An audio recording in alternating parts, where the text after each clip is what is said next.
As a Man Thinketh by Abel Allen, 1914. Mind is the master power that molds and makes, and man is mind, and evermore he takes the tool of thought, and shaping what he wills, brings forth 1,000 joys, 1,000 ills. He thinks in secret, and it comes to pass. Environment is but his looking glass. James Allen. Nature does not thrust powers and accomplishments upon us. In her infinite wisdom, she left us a work to perform. Endowed by nature with incipient powers, it was left to man to develop them or not, as he should determine. Wisely was it ordained when man was created that he should eat his bread by the sweat of his brow. Labor has been the propelling force in man's progress and advancement in civilization. Without it, he would have placed no value on that which satisfies his wants and ministers to his comforts. We value that most which we accomplish by our own efforts, either physical or mental. Diamonds are found only in the dark places of the earth. Truths are found only in the depths of thought, says Victor Hugo. That we may have a due appreciation of the forces and powers within us, we must learn to unfold and develop them for ourselves. This we can do only by the exercise of our own thought and willpower. If we wish mental power, we can have it only as we exercise the faculties of the mind and thus develop and educate them for the work that devolves upon us. If we wish character, thought is the key to its development. If we desire accomplishment along any chosen line, we must put forth the thought and effort necessary to produce the sought-for results. If we wish to utilize the subjective forces within, only as we properly train the objective mind to play upon them and impress its thought upon them, can we expect valuable or important effects. Cause and effect are written everywhere in the universe. The law of compensation is ever before our eyes. If we would evade it, it steps in our pathway to block our progress. We must ever pay the price. Wherever there is an effect, there was first a cause. Everything in the universe that we observe, all the varied and marvelous manifestations in nature, all that takes place in men's lives, proclaim the truth and universality of this law. From electrons to worlds keeping their orbits through infinite space, all things animate and inanimate must obey the positive mandates of this law. This law is as inexorable, unerring, and constant in the mental and spiritual planes as in the physical universe. It is never suspended, never varies. It is fixed and eternal. The same law that the planets obey, that causes the seed to germinate and grow, that brings the recurring seasons with equal precision, regulates and controls every thought sent forth from the human mind. Let us consider well what thoughts we entertain, and how we shall send them forth, for they are causes and will in good time come into expression in our own lives. As a man thinketh in his heart, so is he. This wondrous truth is old, and yet it is new. Its application is new to us every moment of our lives.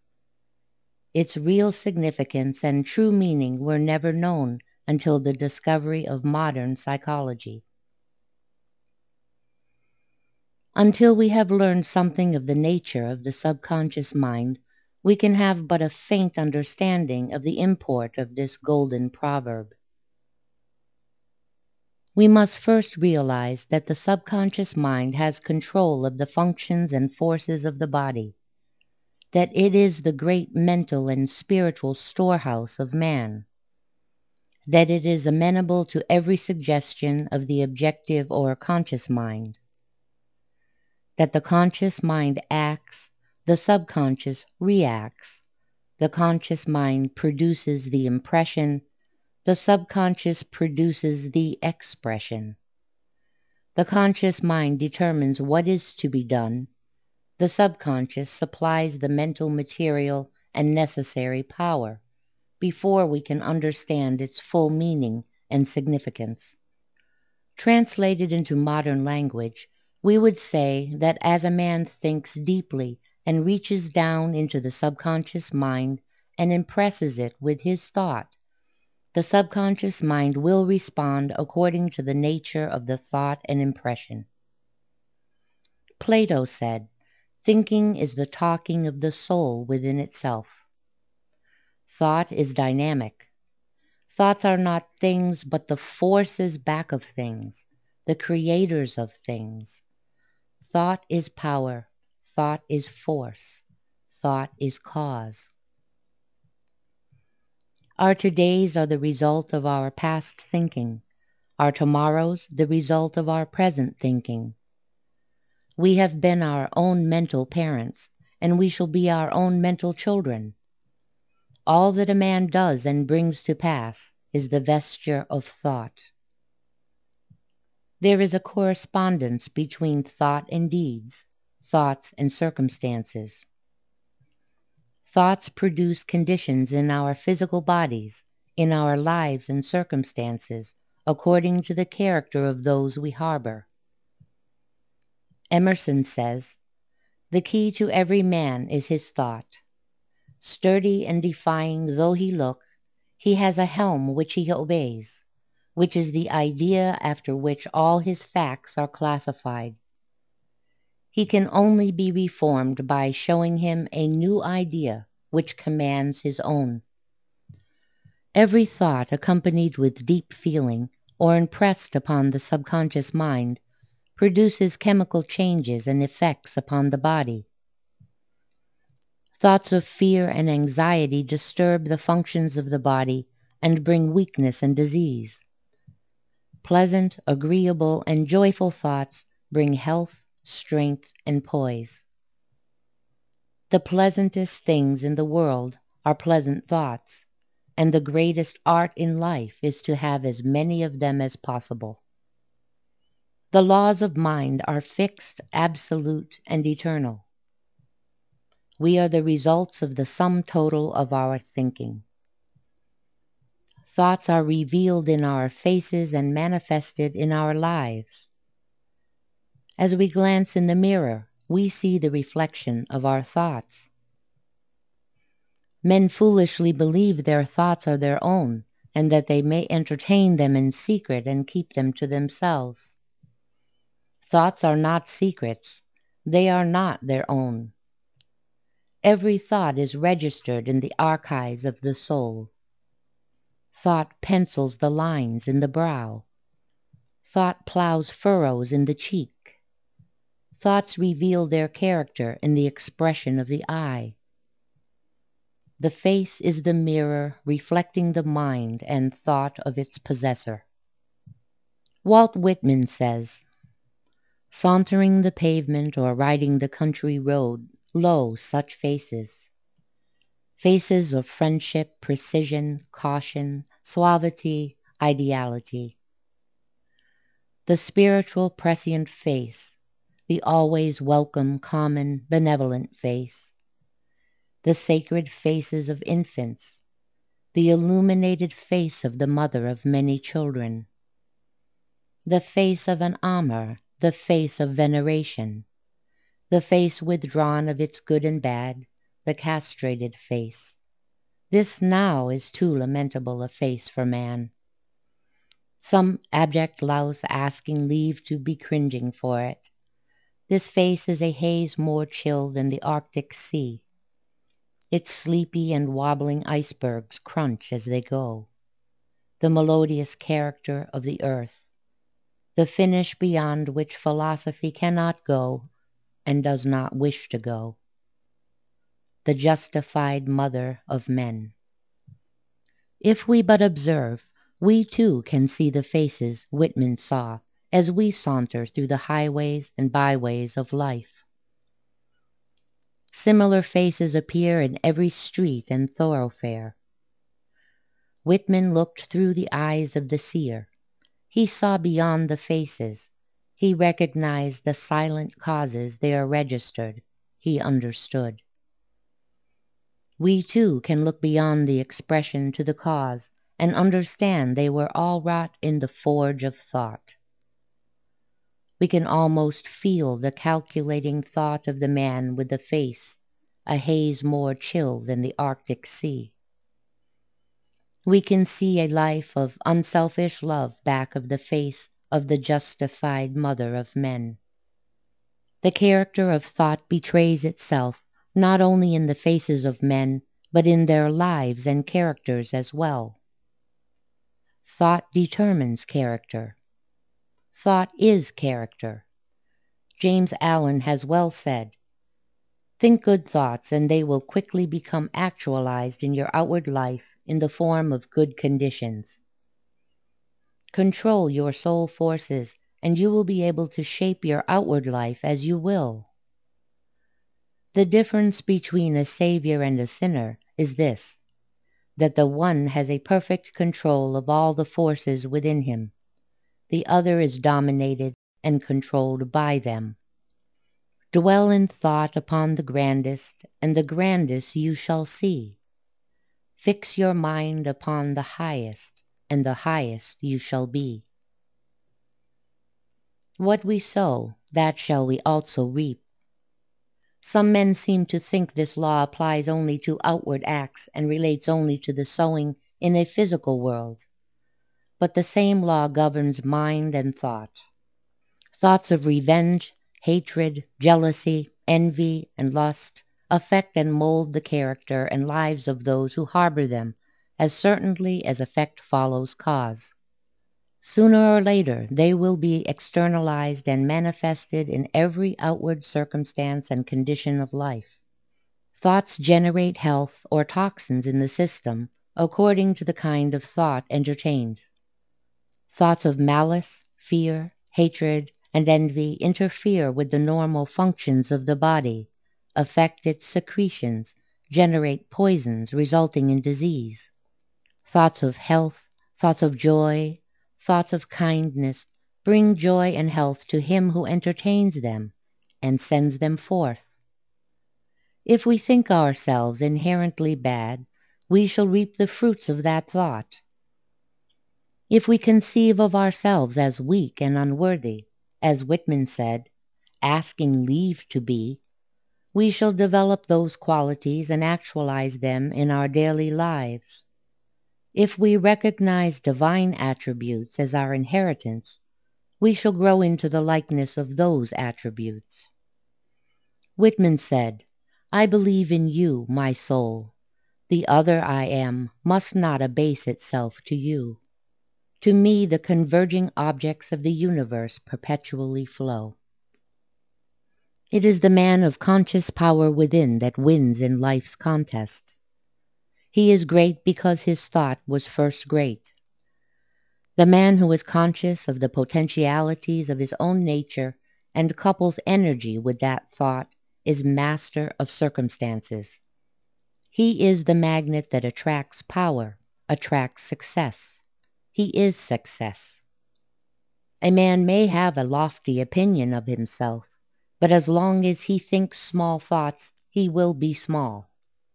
Man can only become great as he thinks great thoughts, and to think great thoughts he must seek to gain a larger consciousness of real worth and superiority.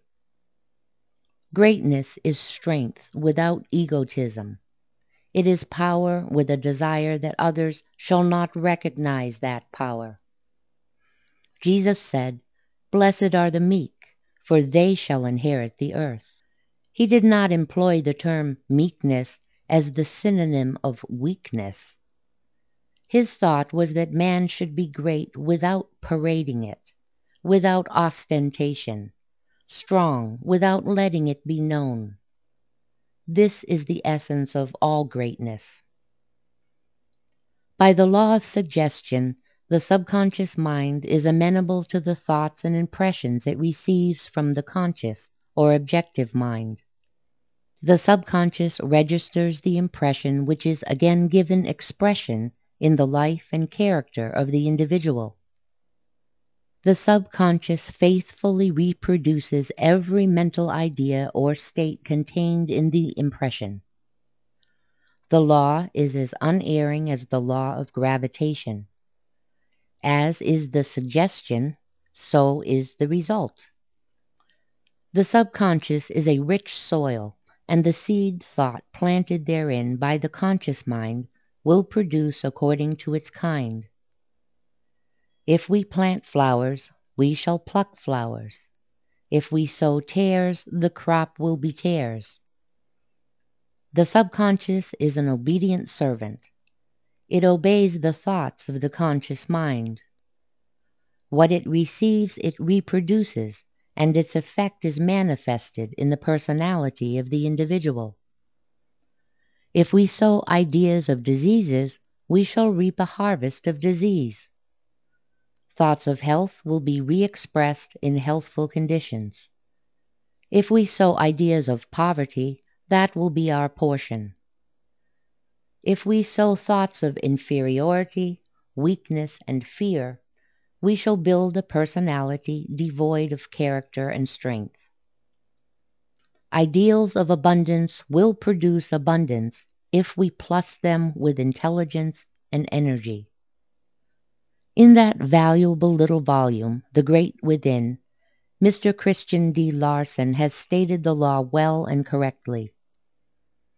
The subconscious mind is a rich mental field. Every conscious impression is a seed sown in the field and will bear fruit after its kind, be the seed good, bad, or otherwise. All thoughts of conviction and deeply felt desires will impress themselves upon the subconscious and will produce their kind, to be later expressed in the personal being of man. Since the subconscious is impressed with every earnest and deeply felt thought, it is easy to understand how beliefs stamped upon youthful minds are perpetuated in adult age, whether they are true or false. The subjective mind receives them in an impressionable age, and there they remain and grow throughout the years of life. Certain institutions understand the psychological law perfectly and therefore insist on what they call religious instruction in early life, before they encounter any opposition from autosuggestion or independent thought. The religious instruction usually consists of teaching certain creeds and dogmas, and in most instances playing upon the emotions to cause their teachings to be impressed upon the subconscious. Fear has been the favorite influence to cause these impressions to become permanent in the subconscious. These impressions, being ground into the subjective mind, remain to bring forth fruit after their kind in the succeeding years. It is no evidence of their truth that they remain as fixed belief in mature age. Men believe what was impressed on the subconscious mind in early life because that belief has become so firmly planted therein that it becomes a habit. Habits thus formed in childhood prevent the mind from accepting any line of thought that does not accord with those habits or beliefs. They are accepted as fundamentals, and logic and reason are powerless to overcome them. Yet these habits and beliefs, however firm or fixed they may become, may or may not be true. That they are thus believed in mature life by men of the highest intellectuality is no evidence of their truth. Men of greatest mental attainments differ as widely in their religious beliefs as the opposite poles of the universe. They cannot all be true. The question is asked, why do intelligent men differ so radically? The explanation lies in a study of psychological law, that the subconscious mind is so thoroughly impressed in childhood that the impression is never eradicated, but remains a fixed and permanent habit and belief through life. Men are compelled to believe as they do by reason of the deep impression on the subconscious mind.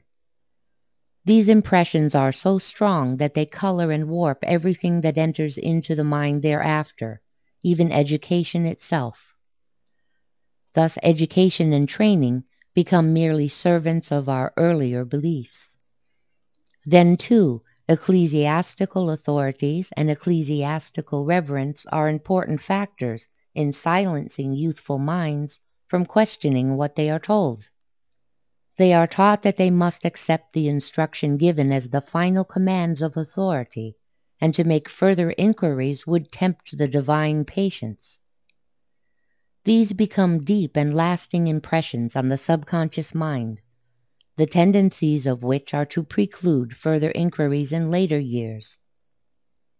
As long as the world continues to cling to the idea that some men are clothed with exclusive authority to teach truth, or that their authority cannot be questioned, so long will they be able to fasten beliefs upon the human mind that reason and judgment cannot dislodge or eradicate.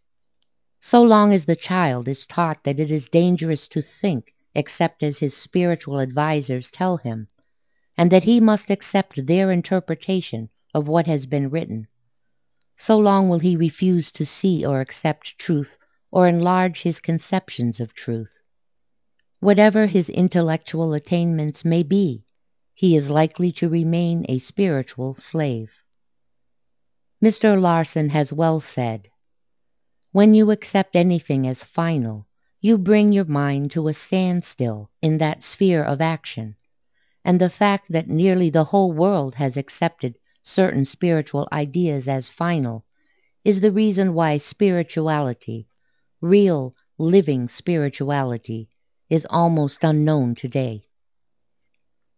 The conscious mind supplies the ideals for the subconscious mind to work with and bring forth into expression. This is a subject for the deepest thought and consideration, and is the key to all true mental training. As is the ideal, so will be the expression. It is of the utmost importance that proper and truthful ideals be always held before the subconscious, for whatever they are, they will find expression in the life, character, and personality of the individual.